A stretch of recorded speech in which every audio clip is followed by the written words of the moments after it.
The most important lesson that we've learned is don't buy a business with a bad culture. One of the core criteria for selling your business is, does it 100% depend on you to survive? Because if it does, you're not going to get a great value for that business. A buyer is going to look at that and they're going to think to themselves, if I buy this business and the owner retires, I'm really just buying myself a job. I'm not buying myself a business. Once you have a team that's running your business, that covers every main piece of your business, and they know what they're doing, they know what their goals are, they know how to deal with issues, they don't have to bring everything to you, you're going to love your life, right? And the way to test this to see if it's really working is you have to go on a 3-week vacation. Welcome to the Founders Journey podcast. Inspiration, education for founders by founders.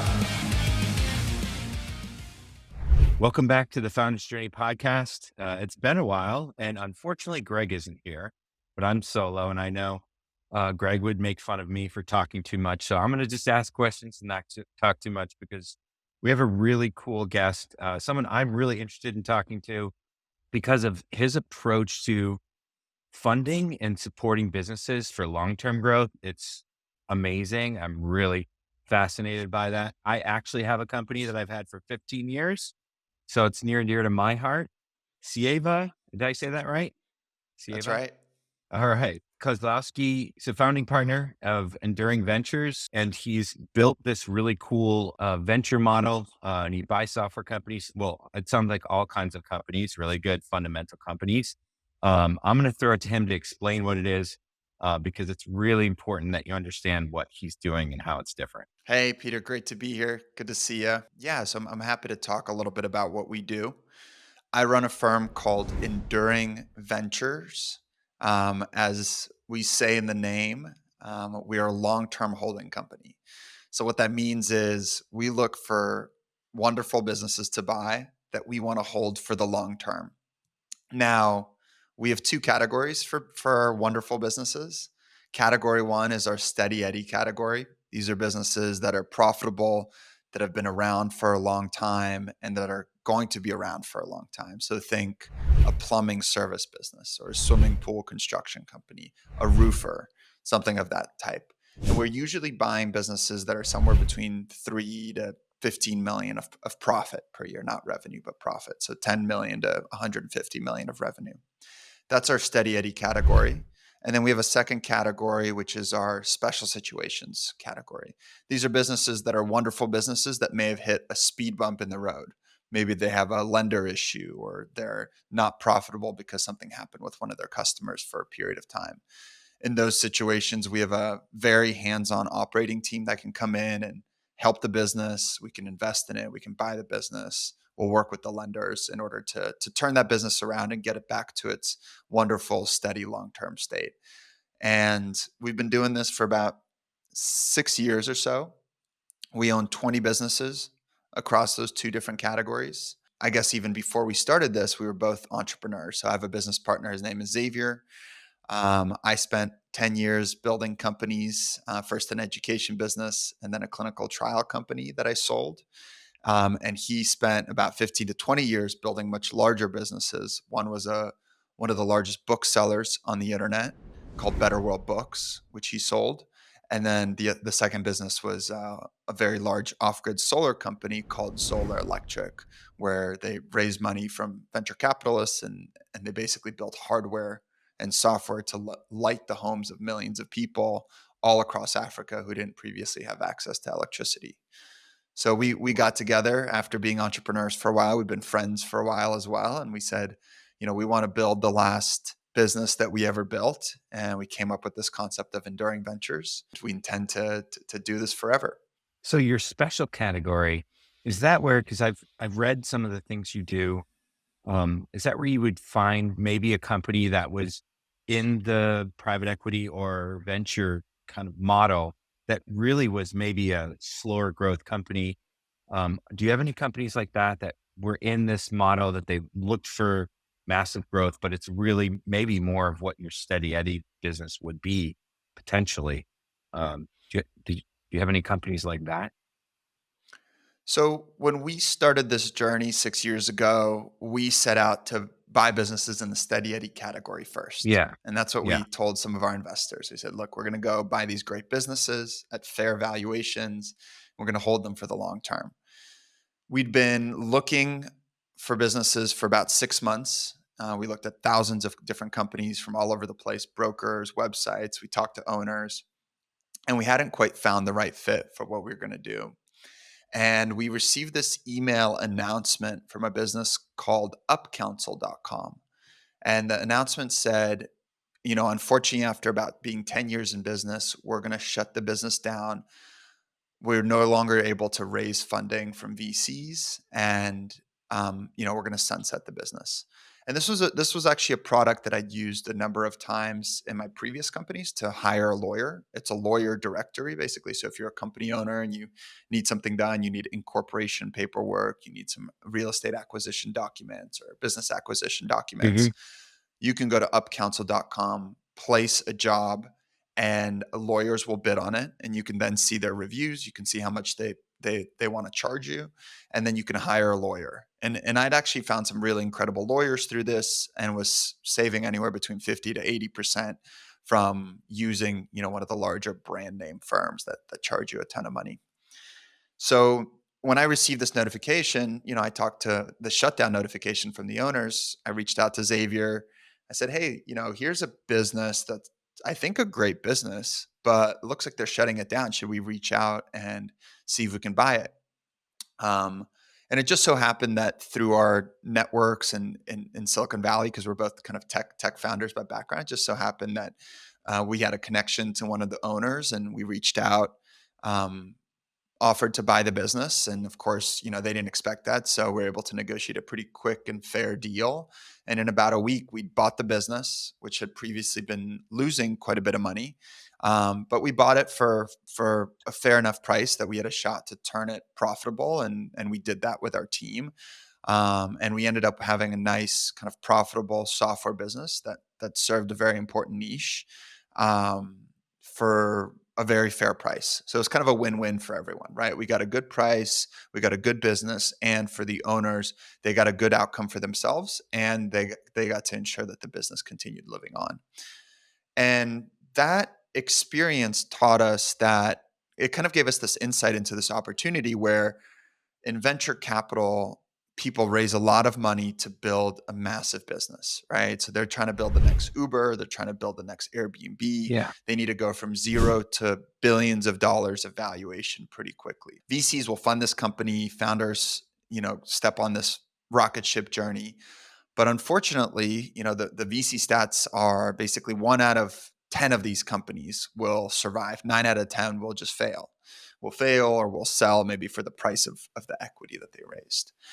So there's this whole world of businesses out there that maybe aren't going to be the next Airbnb and Uber. They're not designed for rocket ship growth, but they're still good businesses.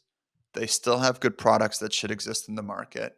And there's really not a world, there's really not a buyer for those groups. And that's when we decided, okay, we're going to lean into this. We have the experience being CEOs and founders. We've both raised capital before, and we have deep networks in the tech community. So we can really be a resource and an outlet for investors and founders that are looking to get off of this venture capital journey, but don't really see a means to do so, right? They're stuck behind a large pref stack, which means like there's a bunch of investors. They're going to get Yeah. their money back first before them. And it's pretty demoralizing for the founder when that's the case. So we give them an alternative option and a way to kind of get off that treadmill. And then we'll step in and turn that business profitable, because oftentimes these businesses are not profitable. And then we'll run them as a small or medium sized kind of software business for the long term. So question on that. So they're not profitable. Is it by design? They're trying to get that growth out of not being profitable. We're trying to grow at some very steep number. Is it really because they're focused on that too much that creates that profitable, you know, becoming not profitable? 'Cause that's the Sure. model, right? We want to kind of dive below profitability and come up at a very steep growth curve. And so they're getting like, really good returns. But Yeah, you have to kind of think about the incentives along the way, right? So a founder wants to build the biggest business that they can, It's going to create the most impact in the world. It's also going to equal the most money for them personally. In order to do so, they need a lot of capital from VCs, right? They want to grow fast, they want to Yep. grow big, they want to be able to take the market. Peter Thiel says you want to be in a market where there's no other competitors, you want to be an N of one, right? There can't be Right. 10 Airbnbs, there must be one Right. Airbnb. So you have to move very, very quickly. Otherwise, competitors are going to come after you. In order to move quickly, you need capital. You need a lot of capital, right? In order to raise a lot of capital, you have to show a lot of growth momentum. You don't need to show profitability, but you need to Right. show the potential of dominating a market the way Uber or Airbnb have. So they will raise a lot of money, grow, grow, grow to prove to the next group of VCs that they are a big opportunity so that they can raise a lot more money and keep going. Now, they're not focused on profits in this time. They're just focused on top line growth, right? Right. So hiring expensive employees in New York and San Francisco is not a problem for them, right? If you're going to Right. be the size of Airbnb or Uber, having an expensive payroll is not really a problem. But if you're going to run a small software business, having a very expensive payroll is going to be your biggest problem, right? Or maybe Yep. having or alternatively, growing in such a way that is not long-term sustainable, right? When you're a small Right. business, you're only going to put in a dollar of marketing if you think you can get $3 of return in a very Right. short term. If you believe that you're going to dominate and own a market for a decade, well, you can invest a lot of money into that because you can reap your reward at some point at a later date. So Yep. there's a variety of different factors that lead to businesses being not profitable while they're trying to grow, but most of them are due to the incentives of really seeking to be that N of one winner and to Yep. take the whole market. So also Yep. the founders and the VCs can make a lot of money. Yeah. And so that kind of goes to a question I had about like your criteria.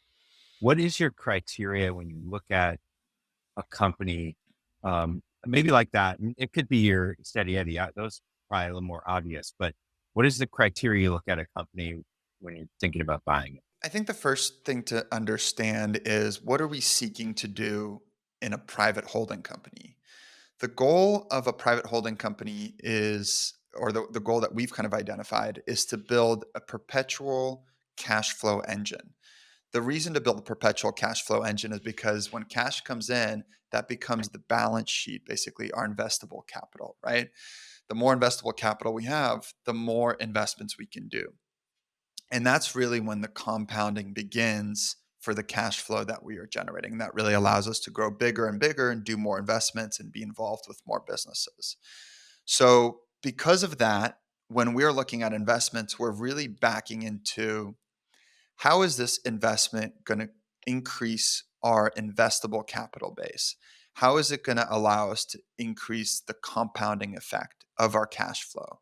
So, with every investment, we care about a couple things, but primarily one thing, right? The primary one thing is this business going to create dependable cash flow for our business every single year so that I can go out and reinvest it and buy more businesses? Now, under that primary banner, let's call it, of businesses that generate free cash flow, there's Yeah. many different levers, right? So one lever that we consider is we want this business to be asset light, right? We don't want the cash Yep. flow created from the businesses to have to go back into growing the business or just sustaining the business. We Scaling want to some be big able asset. Yeah. Exactly, exactly. Yeah. We want to be able to distribute that cash flow to our holding company so that we can then reinvest it. The second element that we look for is payback period, right? If we're going Hmm. to invest money into a business today, is it going to take us 10 years to get our money back the way it does in venture capital? Or Yeah. are we going to see cash flow distributions in the month right after our investment? And of course, like our favorite type of investment is we put money in today, Yeah. and the day after we made the investment, we start seeing some of our money back because it does Hmm. two things. One is it immediately de-risks our investment. And two, it increases our capital base so we can start reinvesting that capital into future deals.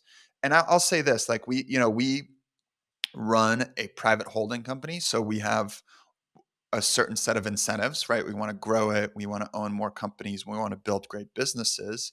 But I think, if you're thinking about if you're just an individual and you're thinking about your own pocketbook and you're thinking about investing in businesses, I really think that people should think about it in the same way, right? Because if you're an individual and you're making an investment today and you have to wait for 10 years to get your money back, you're missing 10 years of being able to use that cash to reinvest it and frankly de-risk yourself over that period of time. So, if you're just an individual, you don't own a holding company, you're just out there thinking, okay, I want to invest in a cash flowing business or I want to invest in a stock. I would seriously consider, thinking in some of the similar ways that we do, right? Investing in asset light businesses, investing in Mhm. businesses that can distribute cash flow so you can reinvest it because over time, those effects will compound. Yeah, so there's plenty of those out there today. I mean, the ability to be asset light today is, I think, greater than it ever has been. Um, so The internet's been a wonderful tool for that. it is amazing. Like all of my businesses I've run on just SaaS tech. We just put tech together and it supports us doing our jobs, and it's amazing. In fact, I had an Nice. investor, one of my companies that was an e-commerce company, so it did have an asset issue.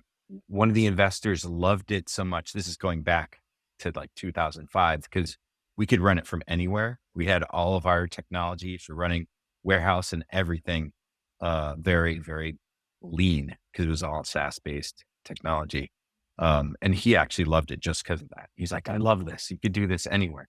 Um, but anyhow, so No, you let's also, let's actually double click on that because I think yeah, it's a good counter example to what I'm talking about. So, e-commerce is a wonderful business, obviously for many different reasons, right? You can just sit at home and you can sell tchotchkes, you can drop yeah, ship, you can manufacture your own product. There's a variety of different ways you can do it, and now you have a platform like Shopify where you can click a few buttons and you can have your own store, right? You don't have to pay for real estate space on Fifth Avenue for people to come yep, in and buy your product. Now, even though there's many different and of course you can get customers through Facebook, you can get customers through Google, you can spend on ads, you can automate a lot of this business and have a wonderful company that's run by just a few people. yep. However, it does not most e-commerce businesses do not fit our asset light category. As you were describing basically what Yeah. happens in an e-commerce business is you need product to sell, right? So especially as you're growing, you need more and more product to sell. And you usually Exactly. need to pre-buy that product. Let's say you manufacture the product, you pre-order it, you got to prepay your manufacturers, you got to prepay your designers, and then 60 days later your product arrives in a warehouse and maybe it sits in that warehouse for another 30 to 60 days. Basically Yeah. what you're doing is you're fronting cash for 90 to 120 days for all of this inventory and all of this product that is hopefully going to sell at some future date. So the faster you grow, the more capital your business is going to consume because you need more inventory. If you run out of inventory, your e-commerce business is going to stop dead in the water and everything is going to come crashing down around you. So you really have to You, keep up with that inventory question, right? That is not a absolutely. cash flow producing asset, right? It is a growth asset because you can't, if your business produces 1 million of profit one year and you're continuing to grow, you can't just take that $1 million and put it in your pocket and then go reinvest it in another business. You have to set it aside and use probably 80% of that to go buy new inventory and save some money so you can spend on ads and your employees, etc. So it does not fit the category of company that we look for Abs- those reasons. Absolutely not. You just described my entire experience with that type of business. I had this company in 2005. Well, it was earlier than that, into 2008. And I was leveraging terms I was getting. I had like 16, I had 90-day terms from front of my suppliers. And that allowed me to float and support growth because I could turn enough that I could pay them off and then the rest is profit. And then, but if you do really well in a company like this and you have massive growth, the cash requirement to support that growth just became a lot bigger than when you Mhm. started or a year before. We had 320% growth in our business in 1 year. We couldn't buy enough inventory to support Right. the need that we You're just are holding onto the created. wheel, trying to Yeah, survive. Yeah. it's totally what happened. Yeah. We didn't survive because our terms got cut in 2009 when everything kind of turned upside down. The available cash in the marketplace was less. Our terms just got cut because everyone's nervous about the ability to pay. We still were growing despite all of that, but we couldn't get inventory. So it started this cash flow cycle of death. That's a whole nother podcast we can talk about, but totally understand. I'm in a service business right now. My biggest asset are people. So we have the ability to scale. Something that I read about you that's really interesting is you really focus on the entrepreneur and the operators of the business and making sure there's opportunities for growth and mentorship within that company's growth to continue. Why don't you talk about that and what your advice is to entrepreneurs that would be in a business like that, or how to find themselves in a place like that? Yeah. I oftentimes get asked by business owners the following question. They come to me and they say, "Hey, Sieva, I have this wonderful business and I would like to sell it at some point. I think I'm almost ready to retire. Yeah. So, what should I do to prepare?" And there's kind of a variety of different factors that I share, and I actually have like a sheet that I share with folks that we could link in the description if it's helpful. Yeah, But absolutely.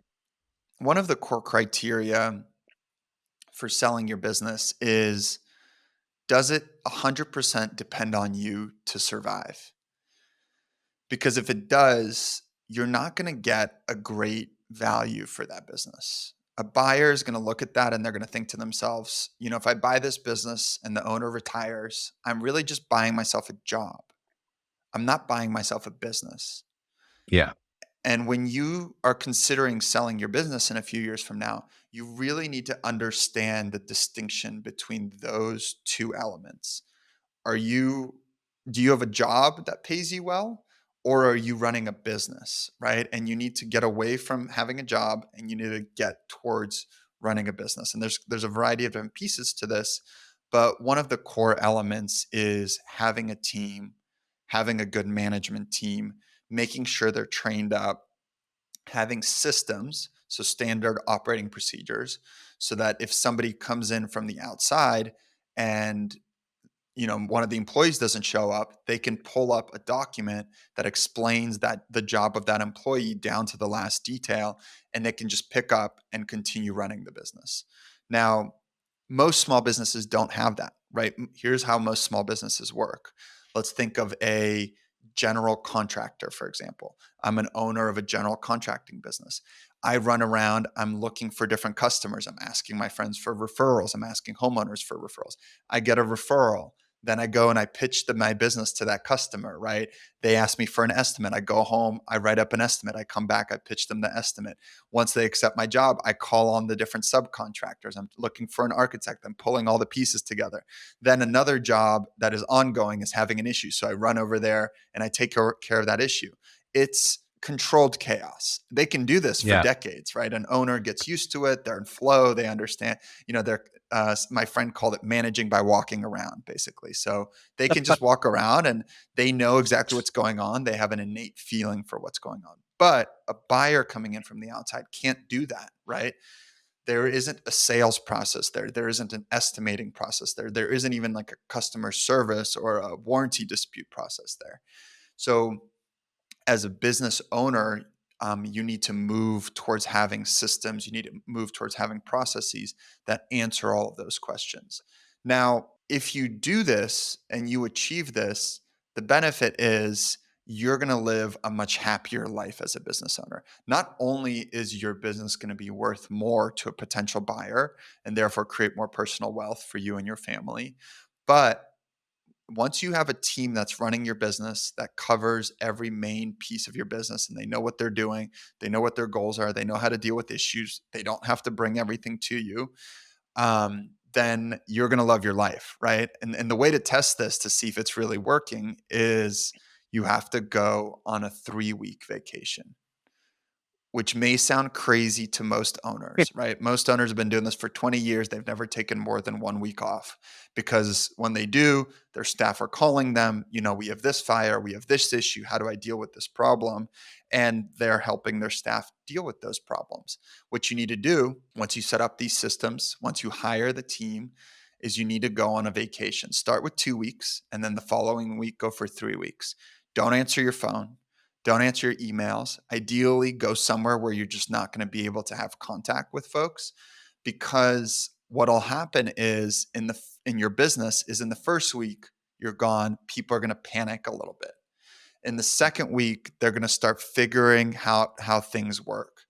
And in the third week that you're gone, the business will just run smoothly. So when you come back, all of the processes where you were integral to getting them done no longer involve you, right? There's new connections that were formed for the employees, and they're able to operate without you, and you can extricate yourself from the business. And now when you come back, you can work more strategically. Instead of working in the business where you're dealing with day-to-day calls, you can work on the business, which means that you can be strategic about what is your next lever of growth. How do you take your Mhm. business to the next step?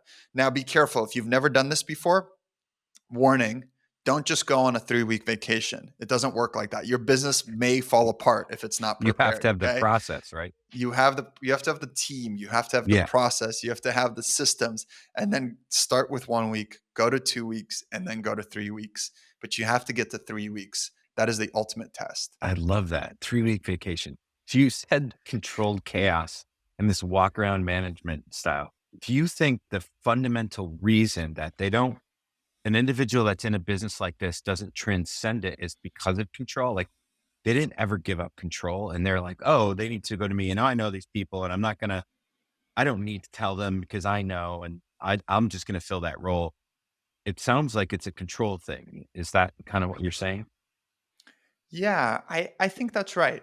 I think it's a combination of different factors, and it's Yeah. different for different people. But I'd say most folks, it's fear based, right? Yes. This is Yeah. a business that they built from scratch with kind of bloodshed and tears, right? Yeah. Um, they were up until 2 in the morning, answer customer calls, dealing with invoices. I'm sure their Yeah. wife or husband was involved very intimately in the early days. And they're scared, right? It's all of their Yeah. money, it's all of their assets. If somebody breaks it or if somebody angers a top customer, they're worried that they may lose everything. And that's a Yeah. really real visceral fear.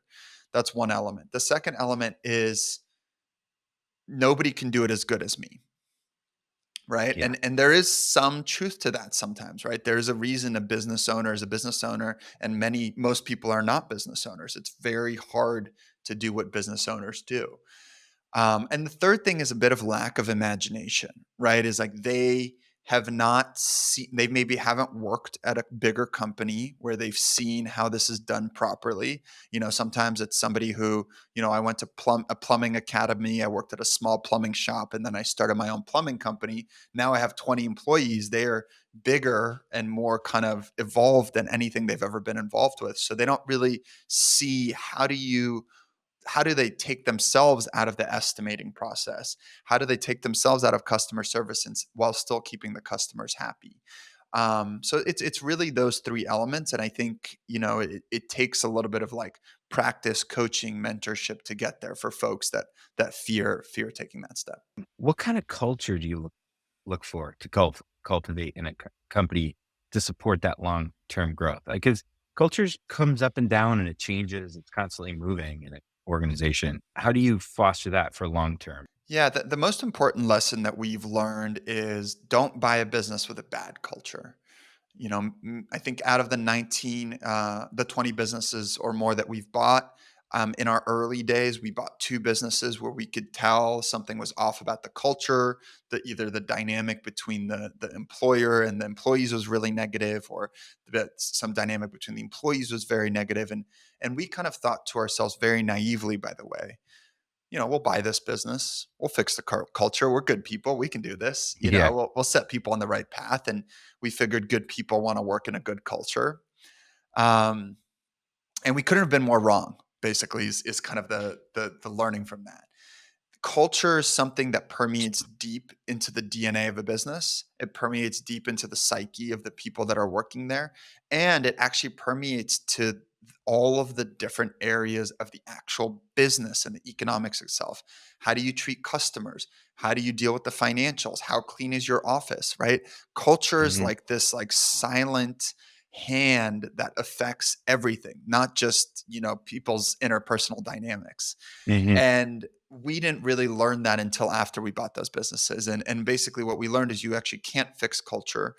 Ultimately, we had to replace people, we had to upgrade how we dealt with customers, we had to change so many different systems and processes. So the key learning there is look for businesses that have a good culture.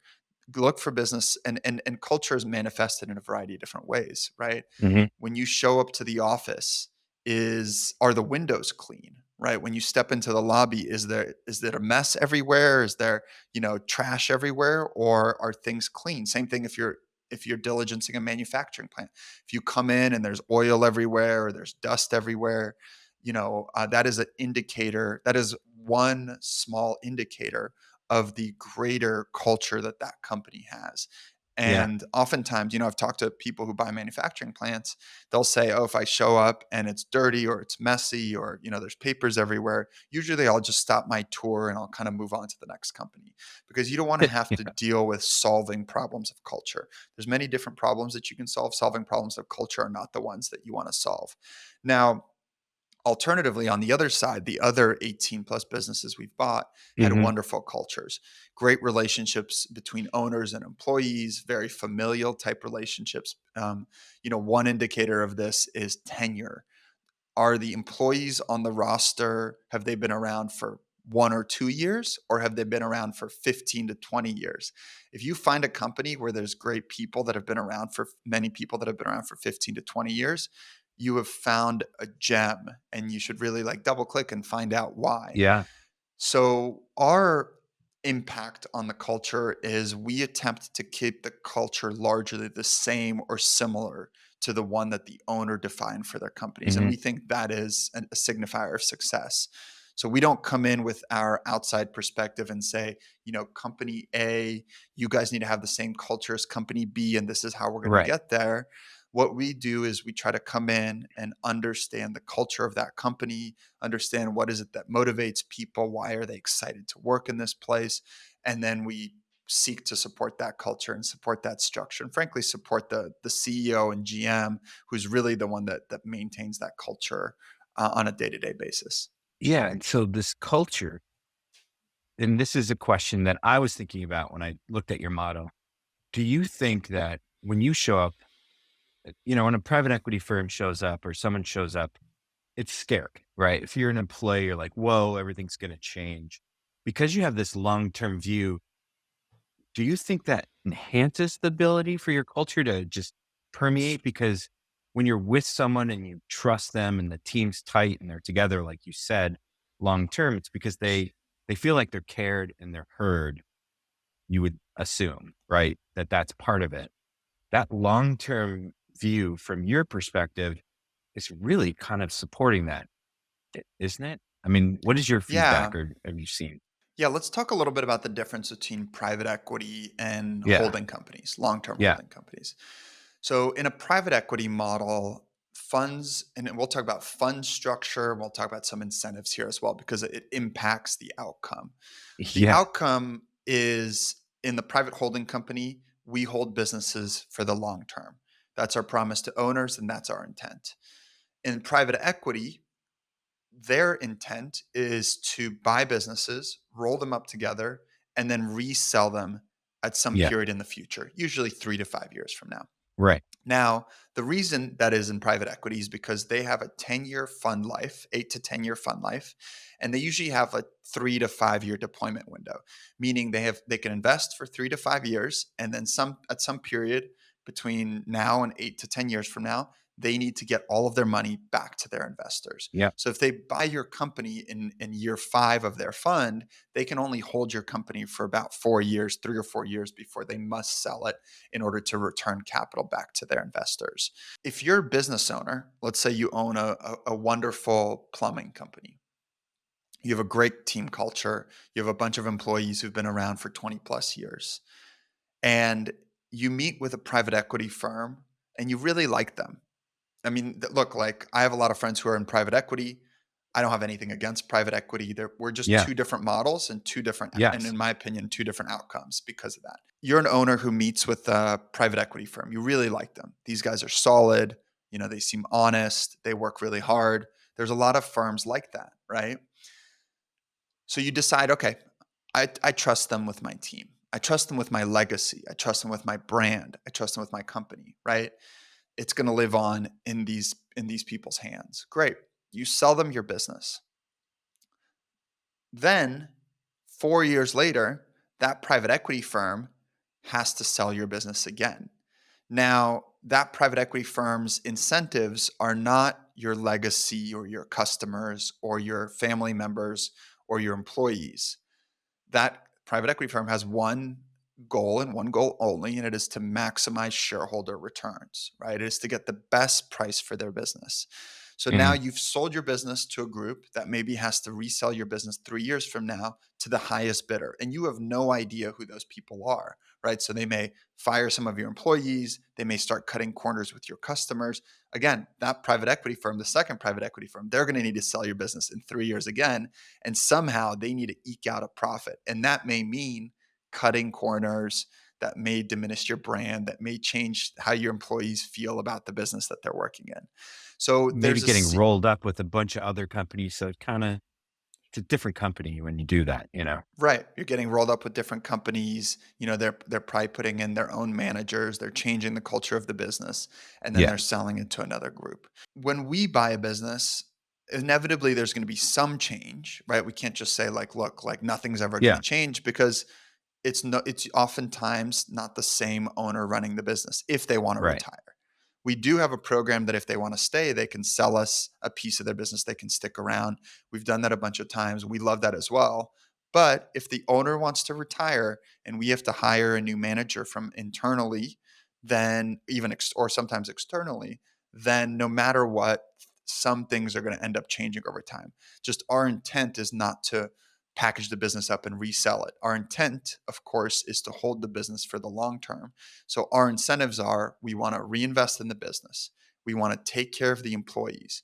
We want to grow the brand. We want to take care of the customers because over the long term, those are all things that are going to compound under our ownership of the business. There's no reason for us to take short term shortcuts in order to benefit ourselves because it's just going to be cutting off our nose to spite our face, right?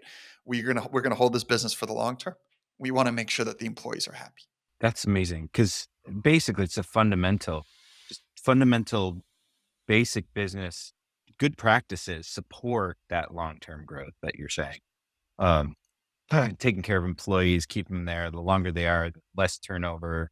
There's a lot of really good things that an entrepreneur could learn from. What would your recommendation to be to an entrepreneur that wants to build a long-term business be when they're starting out, an early founder? I'll take this from the business buying perspective because that's really where I spend Yes. most of my time now. Yep. I think somebody who's getting started now should first get some operator experience.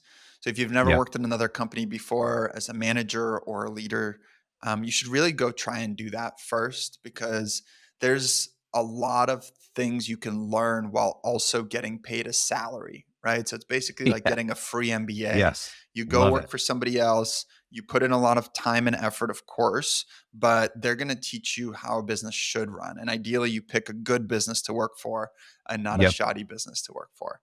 Then, once you have those skills, you can start looking for business to buy in an industry that's ideally durable. Don't pick don't pick something that might go away in the next few years or might get disrupted by AI. Pick a Yeah. business that is a service that people need every single day and that they're willing to pay real money for. Some examples of this include landscaping. We have a landscaper who comes every Wednesday. They take care of our house. I'm not going to start doing our landscaping, and those trees are growing every single week, and somebody has to take care of them. That's a good business that we're willing to pay money for. Plumbing. If our toilet clogs or our plumbing starts to leak, we're going to call a plumber. I don't know how to fix them myself. And I'm willing to pay a meaningful fee in order to get those things fixed, right? Yeah. Roofing, same thing. So think about services where if you provide a good service, no matter what, people are going to pay you and they're going to pay you well. That is usually a good business to get into. And ideally, it's not in a new industry that you don't know or you don't understand.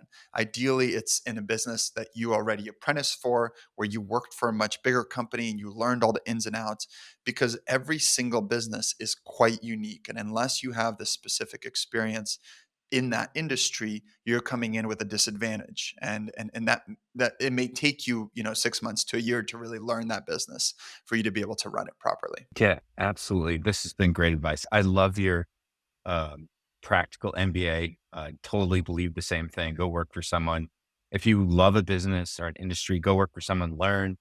You can skin your knee, you can test and find out new ways to solve that problem and then start your business. I think it's one of the best ways to do it. So how do people get in touch with you if they want to reach out to you? LinkedIn? LinkedIn is a good place. My Twitter DMs are open. On Twitter, it's just my first and last name, Sieva Kosinski. I also write a weekly newsletter and I have a YouTube channel you can check out. I'm basically the only Sieva on the internet. So if you type my name in Nice. correctly, you'll find me out there. But yeah, Peter, this has been great. I appreciate you taking the time. Yeah, thanks for coming.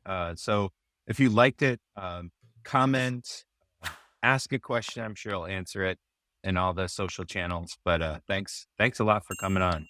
Really appreciate it. This has been great. I love what you guys are doing. My pleasure, Peter. Good luck and all the success because your success, I think, is good for everyone. So. Thank you.